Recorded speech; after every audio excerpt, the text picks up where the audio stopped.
इसमें श्री अभिषेक मनु सिंघवी से लेकर श्री विवेक ठाकुर जी तक पक्ष और विपक्ष के 20 सांसदों ने अपने अपने विचार इस बिल पर रखे। कुछ स्पष्टताएं भी मांगी गई, कुछ पॉलिटिकल कटाक्ष भी किए गए, कुछ हमारी मंशा पर सवाल भी उठाए गए और कुछ रचनात्मक सुझाव भी आए। मगर सभी प्रकार से सभी सदस्यों ने जो कुछ भी विचार इस सदन के पटल पर रखा है, मैं उसका स्वागत करता हूं। उपसभापति महोदय,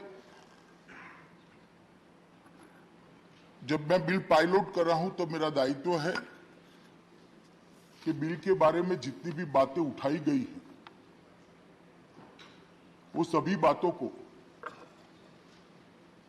बिल पायलट करने वाले मंत्री के नाते स्पष्टता मुझे सदन के पटल पर रखनी चाहिए और मैं एक एक कर सभी चीजों का जवाब इस सदन के सामने रखने का प्रयास करूंगा। सबसे पहले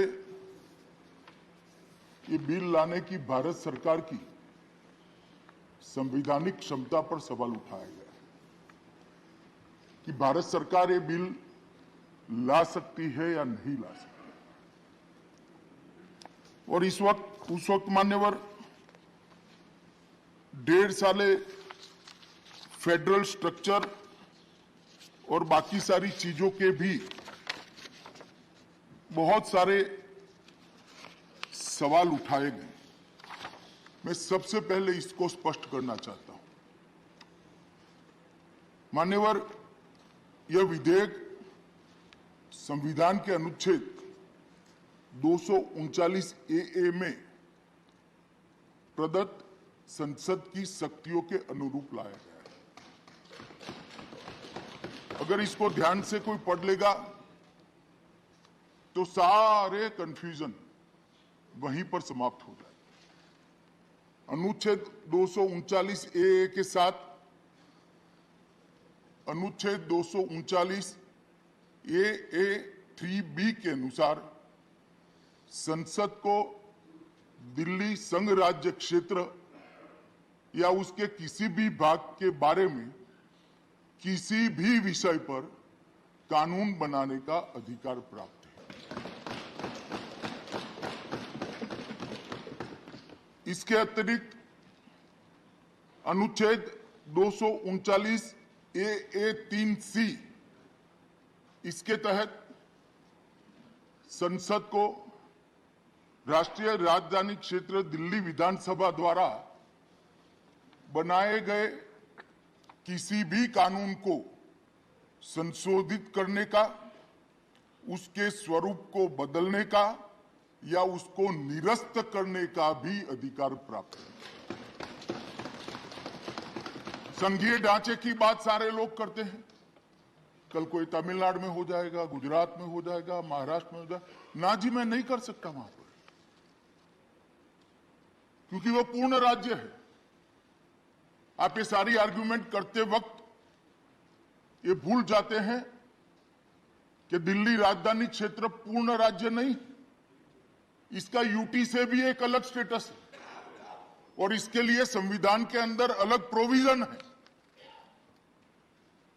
और जो कहते हैं कि हम पावर हंग्री हैं, मान्यवर, ऐसा जो लोग कह रहे हैं वो जरा आईने में अपना चेहरा एक बार देख ले, उन्होंने क्या क्या किया। मैं बताना चाहता हूं मान्यवर, 2014 से लेकर अब तक देश में कई चुनाव लड़े हम, कई चुनाव हारे भी, कई चुनाव जीते भी। न हमें हारने का भय है, न जीतने का अहंकार है। मान्यवर, हम तो वो पार्टी से आते हैं जिनके कभी लोकसभा में 2 सदस्य हुआ करते थे और वो 2 सदस्य देखकर कांग्रेस की ट्रेजरी बैंक से ताने लगाए जाते थे हम दो और हमारे दो। शक्ति सिंह भाई ने ठीक ही कहा, जो इतिहास को भूल जाते वो इतिहास बन जाते हैं। शक्ति सिंह जी, ये कहावत नहीं, मैं तो सदन में ही देख रहा हूं।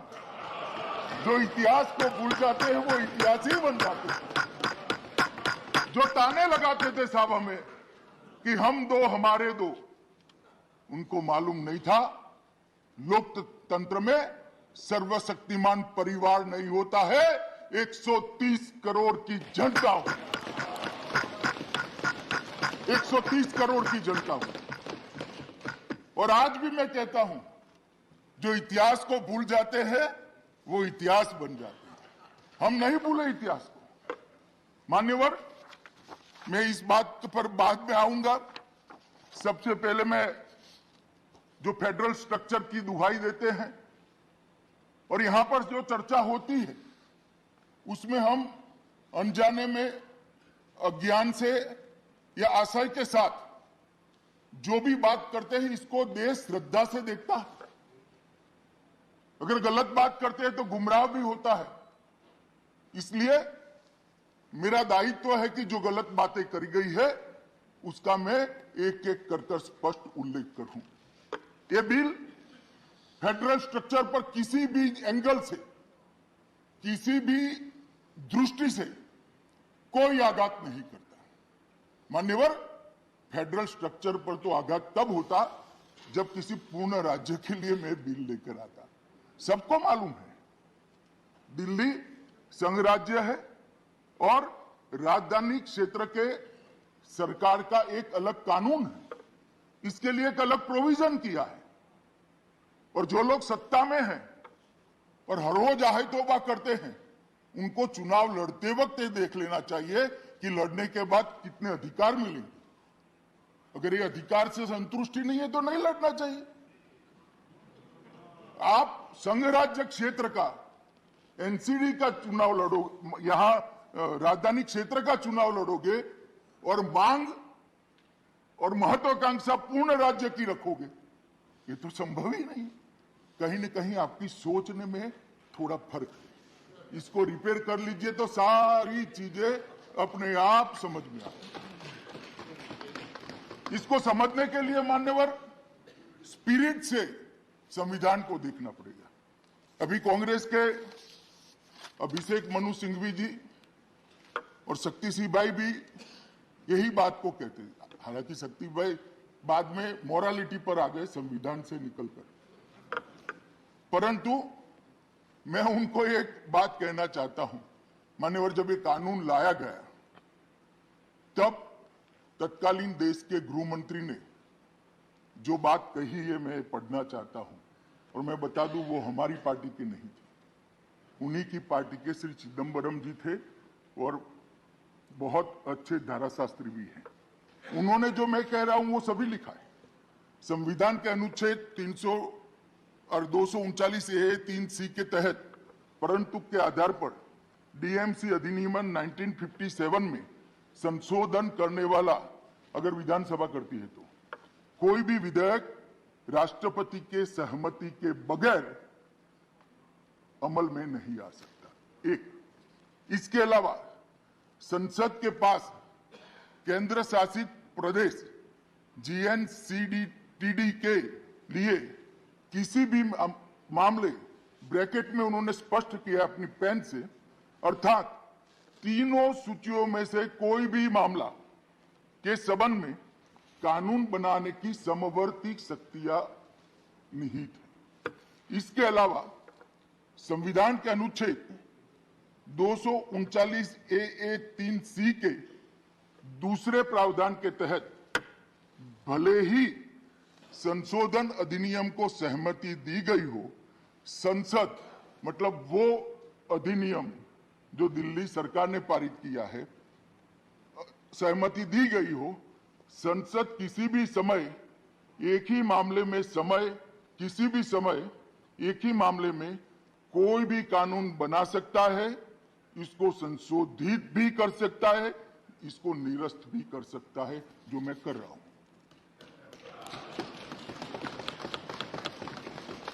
अब मुझे तो ये समझ में नहीं आता कि आज चिदंबरम साहब क्यों नहीं आए, होते तो काफी स्पष्टता हो जाती। वही खड़ा होकर इनको समझा देते कि बैठ जाओ भैया, मैंने ही कहा है, आप काहे पे सारी बवाल कर रहे हो।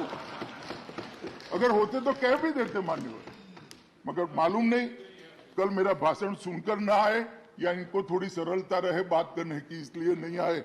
मैं कल पूछने का प्रयास करूंगा अगर मेरा फोन वो उठाएंगे तो। मान्यवर अभिषेक मनु सिंघवी जी ने अपने भाषण के अंदर लोकतंत्र, फेडरल स्ट्रक्चर, ये सारी बातें कही। अभिषेक मनु सिंघवी जी अगर टीएमसी से आते तो थोड़ा बहुत करते तो मैं अलग जवाब देता, मगर कांग्रेस से आते हैं, इमरजेंसी डालने वाली पार्टी, एक ही अधिनियम देश भर के सारे लोकतांत्रिक अधिकार छीन लेने वाली पार्टी, विपक्ष के 2 लाख से ज्यादा कार्यकर्ताओं को कोई दोष के बगैर जेल में डाल देने वाली पार्टी। मान्यवर सभी, मैं बताता हूं क्या व्यवस्था है, मैं बताता हूं। Please please please please please please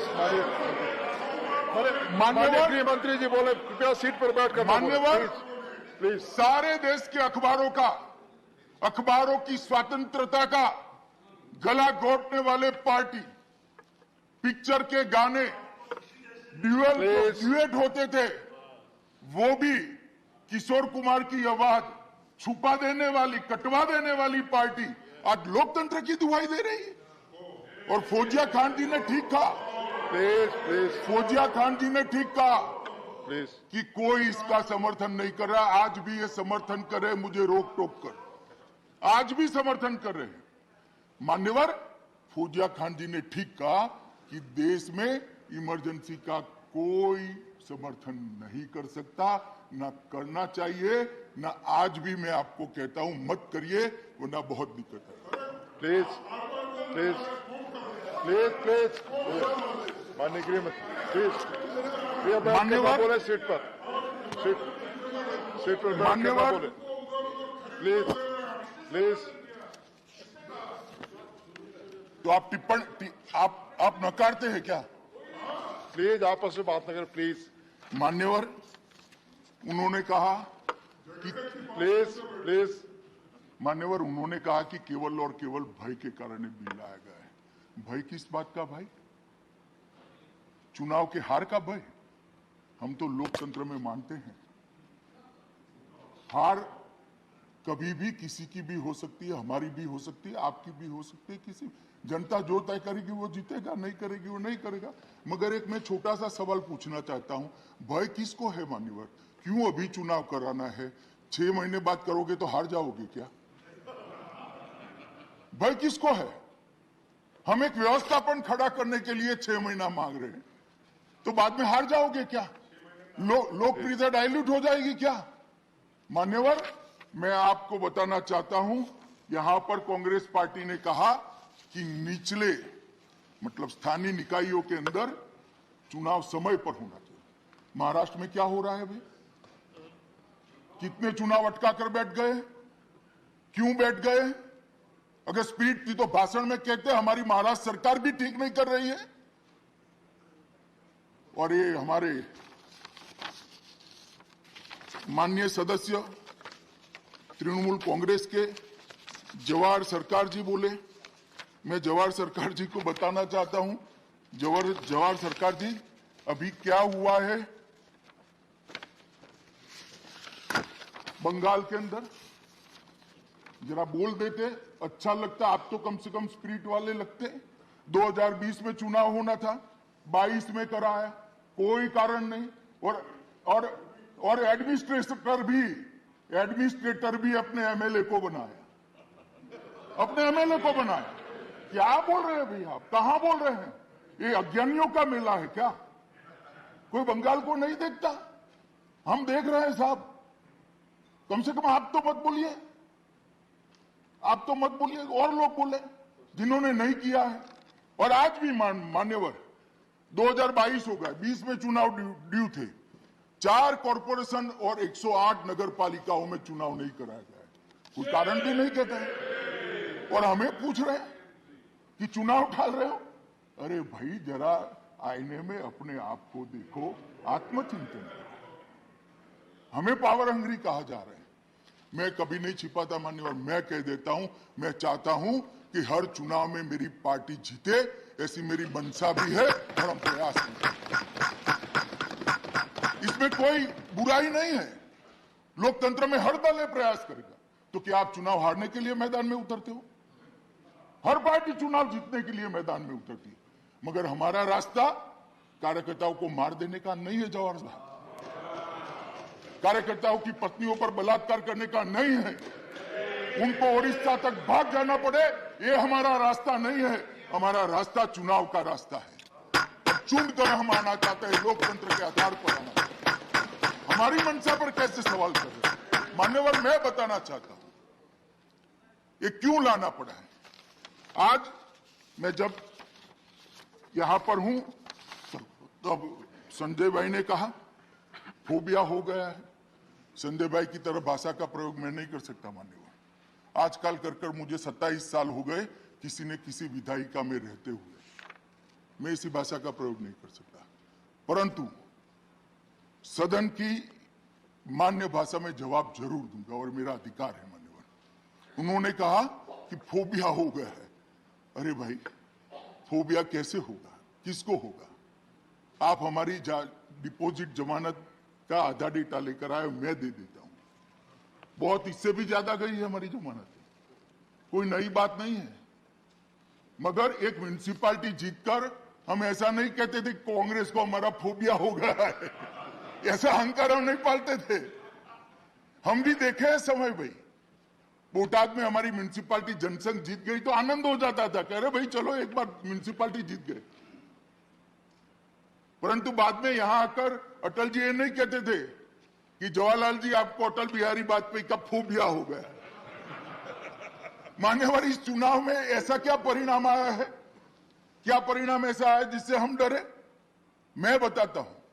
Uttar Pradesh के अंदर उनको 0.38% वोट मिला है आप पार्टी को, और 349 डिपॉजिट जब्त हो गई और 306 जगह नोटा से भी कम वोट मिला है।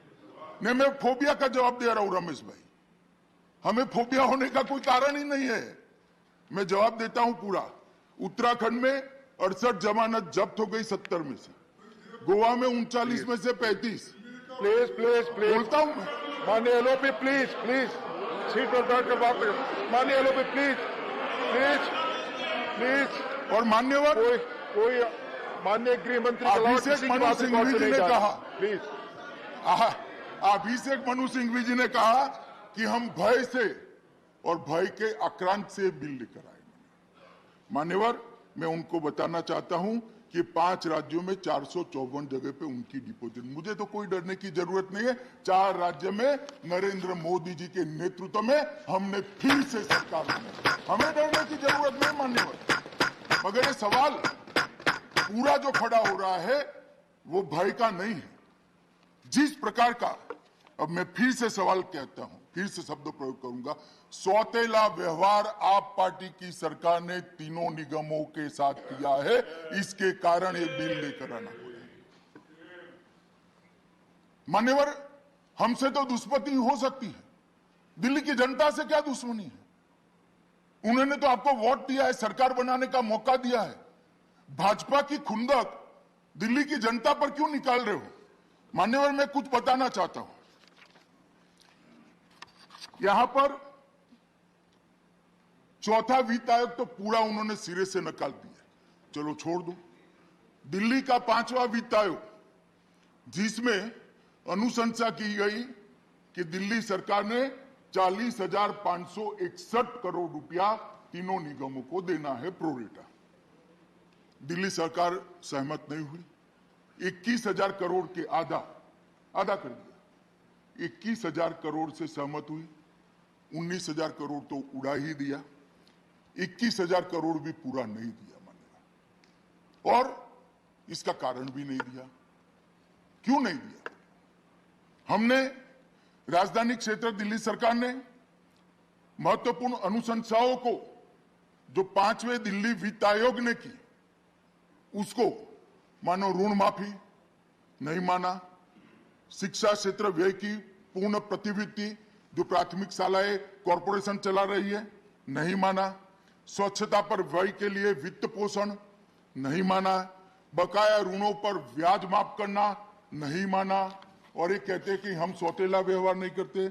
मान्यवर, टोटल 5 साल के बाद तीनों निगम की कुल देनदारी 16,415 करोड़ है और 19,000 करोड़ इन्होंने तो यही नहीं दिए, बाकी नीचे का तो अलग टोटल होता है। ये 19,000 करोड़ देते तो आज तीनों कॉरपोरेशन प्रॉफिट में होते और 3,000 करोड़ रुपया और नगर निगमों को सुविधाओं के लिए प्राप्त होता। इसको मैं सौतेला व्यवहार ना कहूं तो क्या कहूं? मान्यवर, ये सौतेला व्यवहार ही है। वो इसलिए किया जाता है कि नगर निगम का चुनाव आ रहा है, जनता त्राहिमाम हो जाए और आप पार्टी को वोट दे। संजय भाई, ऐसे स्वप्न कभी पूरे नहीं होंगे। जनता सब जानती है, जब ये एकीकरण हो जाए, डिलिमिटेशन हो जाए, आ जाइएगा चुनाव के मैदान में, कर लगेंगे 2-2 हाथ, कोई नहीं डरता जी, कोई फोबिया नहीं, जरा भी नहीं डरते। मान्यवर, जिस प्रकार से हमने तीनों निगमों ने व्यवसायिक कर को बढ़ाने के लिए 2020 में प्रस्ताव भेजा, जवाब ही नहीं। वो सहायता तो देते नहीं है, कर बढ़ाने नहीं देते। तीनों निगमों द्वारा एक बार की पार्किंग प्रभारों को बढ़ाने के लिए प्रस्ताव भेजा, कोई जवाब नहीं है, परमिशन नहीं देते। जो कह रहे हैं ना, क्यों दखल कर रहे हो, मैं कारण दे रहा हूं। एनडीएमसी ने स्थानांतर शुल्क के संशोधन के लिए प्रस्ताव हुआ, कोई जवाब नहीं है। दक्षिणी निगम की मंशा, उन्होंने अपनी बैलेंस शीट अच्छी थी, दक्षिणी निगम ने कहा कि हम बॉन्ड लाकर आरबीआई के रूल्स एंड रेगुलेशन के हिसाब से बॉन्ड लाकर हमारा निगम चलाना चाहते हैं, परमिशन नहीं दी। शराब और ईंधन पर बढ़ी हुई एक्साइज ड्यूटी से अर्जित राजस्व, साहब इतनी शराब की दुकानें खोल दी है, मुझे तो कई बार होता है, लगता है पूरा दिल्ली में खड़ा न हो, मगर ठीक है, जो करना था वो आपने कर दिया। इसके राजस्व में नगर निगम का हिस्सा देते ही नहीं है। मान्यवर, ये कैसे चलागा? कुछ लोगों ने सवाल उठाया कि इस इनकम कैसे बढ़ जाएगी। 1+1+1 का थ्योरी समझाया, आप क्या समझते हो? आप न समझाते हो तो हम नहीं समझते, हम भी समझते हैं, मगर 3 निगमों में से एक निगम की आय ज्यादा है, दूसरे की मध्यम है और तीसरे की कनिष्ठ है। तीनों अगर इकट्ठा हो जाते हैं तो कठिनाई कम होगी, एडमिनिस्ट्रेटिव खर्चा कम होगा, कमिश्नर एक हो जाएगा, मुख्यालय एक हो जाएगा, चीफ इंजीनियर एक हो जाएगा, सारी व्यवस्थाएं, खर्चा भी कम होगा। और इसमें किसी को क्या आपत्ति हो सकती है? मान्यवर, और मुझे सवाल कर रहे थे कि आपने क्या दिया दिल्ली सरकार को। मान्यवर, मैं 2011 से बोलना चाहता हूं, 10-11 से। 10-11 में 443 करोड़, 11-12 में 582 करोड़, 12-13 में 800 करोड़, 13-14 में 582 करोड़। उसके बाद हम आए 14-15 में भी हम नहीं थे, मगर 568 करोड़।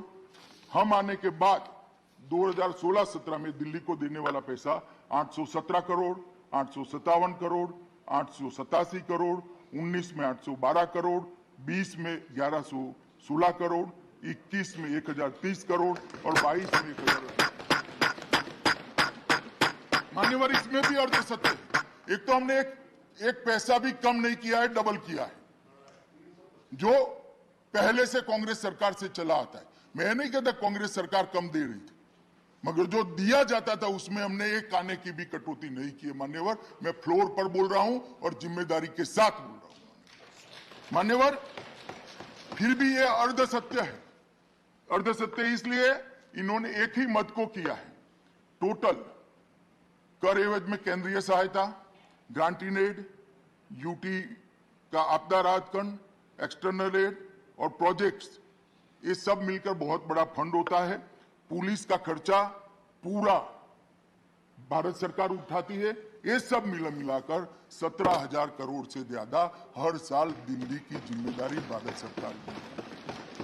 मगर आंकड़े ऐसे रखेंगे भाई मेरी पार्टी के तो संस्कार ऐसे नहीं है, मालूम नहीं कि आप कैसे बोलना चाहते हैं। मान्यवर, मैं इतना ही कहना चाहता हूं कि ना इसके अंदर ये बिल लाने में सरकार ने कोई संवैधानिक जिम्मेदारी का निर्वहन करते हुए, हर संवैधानिक जिम्मेदारी का निर्वहन करते हुए ये बिल लाए हैं।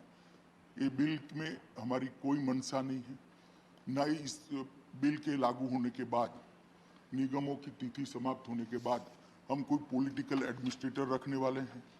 एक स्पेशल ऑफिसर आएगा एक्ट के तहत, वो पुराने एक्ट का प्रोविजन है, नए एक्ट का प्रोविजन नहीं है। जो पहले से एक्ट था उसी का है।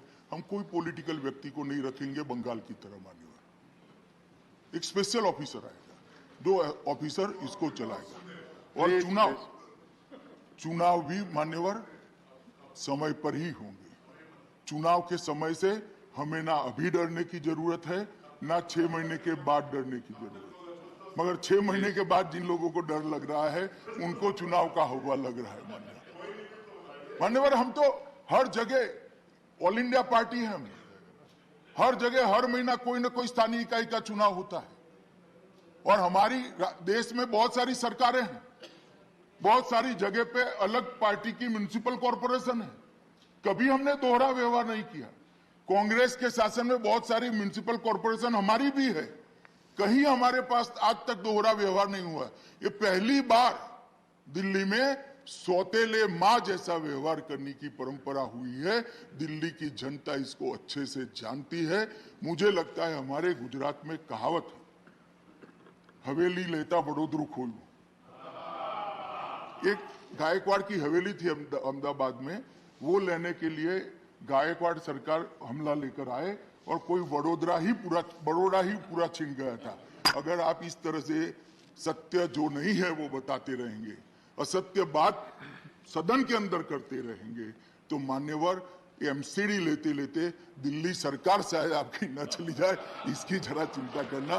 क्योंकि एमसीडी पर जो प्रताड़ना आप कर रहे हो, एमसीडी को जो आप प्रताड़ित कर रहे हो, वो एमसीडी को नहीं कर रहे हो, दिल्ली की जनता को कर रहे हो। दिल्ली की जनता भी मेरा ये भाषण सुन रही है मान्यवर, और जाकर हम गली मोहल्ले में बताएंगे भी। इसलिए हमें चुनाव से डरने की कोई जरूरत नहीं है।